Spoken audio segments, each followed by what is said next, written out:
This show and everything else on Complex Action is made possible by the generous support of our patrons on Patreon. Go to patreon.com/complexaction to learn more. Back to the podcast, I want to ask you some things about that. So you talked a little bit about what was, and maybe there's more to say about this, but the inspiration for the podcast. Was it just that you wanted to be this voice? Or, I mean, there's when you started the podcast, it was all about Shadowrun history. There is a reason. And the reason is, so I'll take you back. I'm going to give you my CV as far as gaming goes, which will help you understand why the podcast came about. All right. So when I was in 5th grade, my friend introduced me to Dungeons and Dragons. Wow, this is a complete CV. Like, this is... Yeah, we're going all the way back. And of course I'd always liked fantasy stuff and anything with orcs and elves, and of course I suckled on the teat of Star Wars since I think I was in utero for episode 4. But still there. But in 5th grade, my friend introduced me to Dungeons and Dragons, and of course, my friend wasn't much of a GM because in 5th grade, all we really cared about was girls, and so it kind of went really weird and sideways. we never rolled many dice, but we talked a lot about. Well, never mind. Not the conversation we want to have about elf coitus, but along the same lines, it got me interested in role-playing games in general. And we had this mall by my house that we would go to, and they had all sorts of role-playing games. And one of the games that I was able to pick up was Shadowrun, just because I liked the art, which is primarily how I picked my RPGs back then. And I remember flipping through and just reading this, and my mind was completely blown by the art and by the idea that, this is in the future and there's still elves and orcs, and oh my God, this is amazing. Right. So I totally got into it. And of course, like a lot of people who got into RPGs when they were young, they didn't have anybody to play with. So me and my friends ended up like making a bunch of characters and then just sitting around going like, well, what now? I don't know. And so we made a whole bunch of Shadowrun characters and read a whole bunch of the Shadowrun lore. But it really wasn't until the Super Nintendo game that I really immersed myself in, to what extent that's canon, is kind of still up in the air.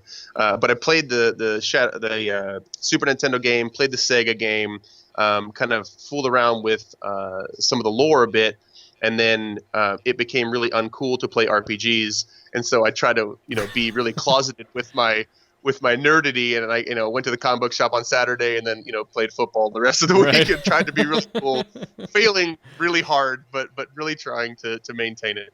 But I didn't get back into D&D proper until I was in college and hooked up with a group of guys who were playing, and we started playing D&D, and then I started saying, hey, I really want to be the DM, so I started doing that. And then at some point I went, what I'd really like to do, guys, kind of what I'd want to be doing my whole life, is I really want to run a Shadowrun game. And they were like, well, if you want to, that's fine. And so I got them all to buy in. I was like, here's what it's about, guys. It's about the future and, you stuff in your head and orcs and magic and the Matrix. And I sold them really hard on it. And then I went back to try to learn the rules. This was 4th edition now. And I realized I had no idea what I was doing. And so I jumped in with both feet, and I realized that Shadowrun, being a persistent universe, had 25 years of lore that I didn't know. And if I was going to run a game, my OCD was telling me that I needed to know everything about the game. Oh, God, I can relate to that so much. Yeah, so I just kind of dove in, and I was like, there's got to be an easier way. There's got to be like a summary here somewhere, or hey, there's got to be a podcast that talks about this, right? There's a podcast for everything. So I looked, and there was nothing. There's no podcast. There was no oral history. There was not even a book that was really like a good handle on it. The Six World Almanac came pretty close, but still, if you're looking for the kind of iconic stuff and the behind the scenes stuff, you'd really have to go back and read everything. And so It really just came about because my OCD told me that I needed something like this, and if I wanted something like this, um, probably other people did too. And so that was the whole conceit behind the podcast, was that I needed something like this in my life to tell me the story of Shadowrun from beginning to now.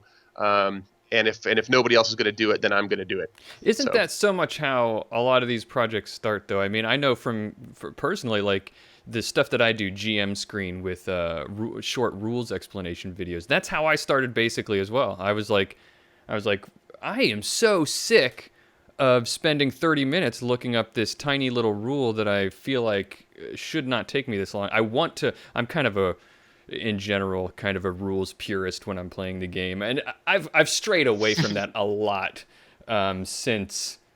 Anyway, that's another story. But right, no, you're absolutely right.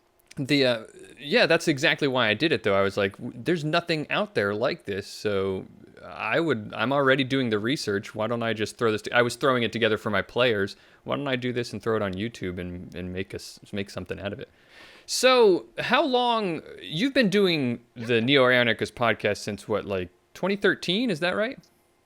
2013, yeah, that sounds right. I think so. I'm trying to pull up like I should have done this, already as a good interviewer and preparing and everything. I'm trying to pull up your website, and June 2013 I think was the first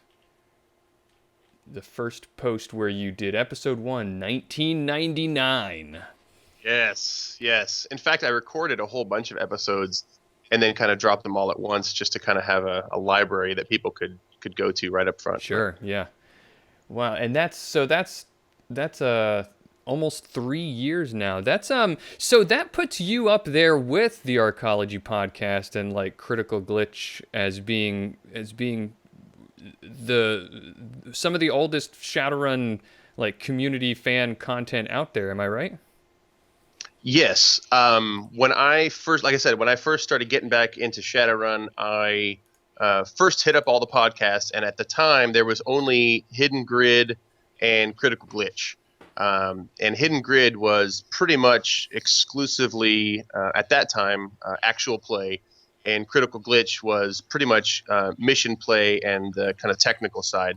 And I got really tired of waiting for episodes of those to update, and I couldn't get enough. So I would email them, "Hey, when's the next episode coming out?" And they would say like, "Hey, thanks for emailing. We love you too. We don't know." And so it was like, dang. But yeah, I went back and forth a little bit with the Critical Glitch guys, and I guess I was the third Shadowrun podcast, and the Arcology followed a few months afterwards. But then the Arcology just kept going from strength to strength, and I hit a period where I had to bail out for, I don't know, 6 months or more, where I didn't release any episodes. And the Arcology actually were the ones who got me back I know. into doing I was it. listening to the Arcology podcast during that stretch, and they were like pestering you hardcore. Yeah. Like on air, they were like guilting you into coming back. Yeah, well, and the thing was, behind the scenes, I had become friends with the host of the Arcology, with Fox and Mr. Johnson, and so we would go back and forth on Facebook. Hey, when are you coming back? And I'd say like, oh, soon, whenever, ish, because like. We know how it goes. When you're really passionate about something, it becomes really easy to do the things you love. And at that time, I had just started a new job, and I had all this free time. Because my job was kind of like real mellow at the time. I just had a lot of free time to do it. I was really passionate about it. But then I reached a point in my life where I had my wife kind of got sick for a little bit, and I had to, deal with the kids in a different way than I was dealing with the kids, and work started ramping up, and I just had no time. Right. And even though the passion was still there, like I just couldn't justify hey kids, I'm gonna go read about 50 books and do a podcast. Like, can you take care of yourself? It wasn't happening. But then once you do it, and once it's been 6 or 7 months, going back seemed really hard to me. It just seemed like something that was going to take a lot of effort. And so the Arcology guys just kicked me in the pants enough that I said, okay, well, if you really want me to, I'll do one more episode. And then Right. once I did it, I was, oh God, I remember, this is amazing. I really like doing this. Right. So after that, it was a completely new thing. After the second time around, it became much more important to me to keep doing. Right. And I can totally relate to that. I foolishly decided that I was going to jump like full force into this like community fan creation kind of stuff right as my wife was pregnant with our second child.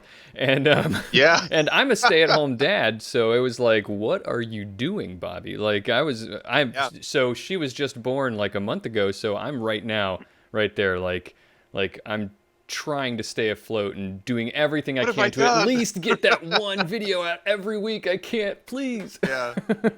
Yeah. Well, I hit that point too with the Patreon where like I never expected the Patreon to get to where it is right now, and it's allowed us to do some really cool things. But like when I created the Patreon page, I was just spitballing. It's like, oh, what can I throw on there? Oh, weekly episodes, sure. Since we'll never hit that mark, it doesn't matter. Then like we hit it like so quick, and I was like, oh, weekly episodes. Like, and the thought was like, if I do weekly episode of the history, like I'll have no content in like 3 months. Right. That might have been like a really dumb thing to say. And so I started thinking like, what kind of other stuff could I do? Or am I just going to end the podcast when we get to 2070 X and I'll just release one podcast a year to kind of catch everybody sorry, up? guys. Decided to do too many episodes. Right? And so it's like, wow, you guys really shot yourself in the foot by giving me money. And so I started thinking of other things to do, and that's kind of how we got to the point where I'm only doing about one history episode a month and trying really desperately to do weekly episodes, but that has been an incredibly difficult thing. I wasn't prepared for it. Yeah, no kidding. And since you brought it up, I was looking at your Patreon page, and it seriously did take off right from the ground. Like, I think I'm looking right here. You say, so you launched in what, like April of 2015? Uh-huh. And I'm looking at a post you make on May 5th of 2015, a month later, and you're like, hey guys, goal 6 has been met. Right. Right. So it was like, the $20 goal, that'll be great, or the $50 goal. Oh, we're kicking ass, and then it was like, oh my God, we're at $500, but I gotta just start doing stuff now. Right. But what a great problem to have, right? Yeah, oh no, absolutely. Like, but there is a difference between it being a hobby and then just something, you're not on the hook. And then when people support you, it becomes something different. It's important that when people support us, that we give them the content that they're supporting. Absolutely. It's a respect thing on my end. And so like a couple of months ago, December, January, I had some family stuff come up and I wasn't able to do it. And there was a period of like 6 or 7 weeks where I didn't have any content and my conscience was just banging on me. Like, it's like, man, you got these guys giving you money and they're helping support your family through this hard time right now. And you need to get something out there. And so I was in communication with the fans, like, hey guys, this is what's going on. I'm sorry. I'll get back to it as soon as I can. And just try to make up for it, try to give the content they deserve. But ultimately, I think the fans are better fans than I am a content provider. Sure, so, sure. That's how I feel most of the time. But I try to do what we can. Yeah, and how great are the Shadowrun fans? I mean, I've experienced the same thing where it's just it. Because like you said before, it can be really, as much as you love this stuff, it can be really exhausting to have to put all this stuff out, coming up with new stuff and everything. And I don't think I would have made it had it not been for, I mean, I have a Patreon too, and I'm not quite as successful as you are, but I wouldn't say, it's not that, it's just the positivity that gets thrown at you, and everybody saying, we really love this stuff that you're doing. Yes. And it just blows my mind, and I'm sure. Yes. Yeah. Yeah, being internet famous is a weird thing. Yeah. Like having people that know who you are in other parts of the world, like is I was just sending out packages today, and my daughter was at the post office with me, and she's like, "Why are these boxes different?" I'm like, "Well, these boxes are all the international boxes that are going out. Right. Oh, this one's going to Holland. This one's going to Germany. This one's going to Scotland." Like, I was like, this freaking rules. Yeah, right, Like, right. I have relationships with people in other countries, because of this Shadowrun thing, and like that just blows my mind. I'm grateful to be a part of a community like that. Absolutely. Hey guys, I hope you really enjoyed part 2 of my interview with Opti. There's plenty more to come in the coming weeks, so stay tuned for that. If you liked what you saw, and if you like the other stuff you see here on Complex Action, please consider becoming a patron over on patreon.com/Complex Action. All the help that my patrons give me and the support makes things better and nicer quality and more possible here on Complex Action. There's thank you rewards for becoming a patron, so check it out. Go over to patreon.com/Complex Action, and any support we get helps. I really appreciate it. Like I said, the more of the interviews coming, and stay tuned for that. Bye bye.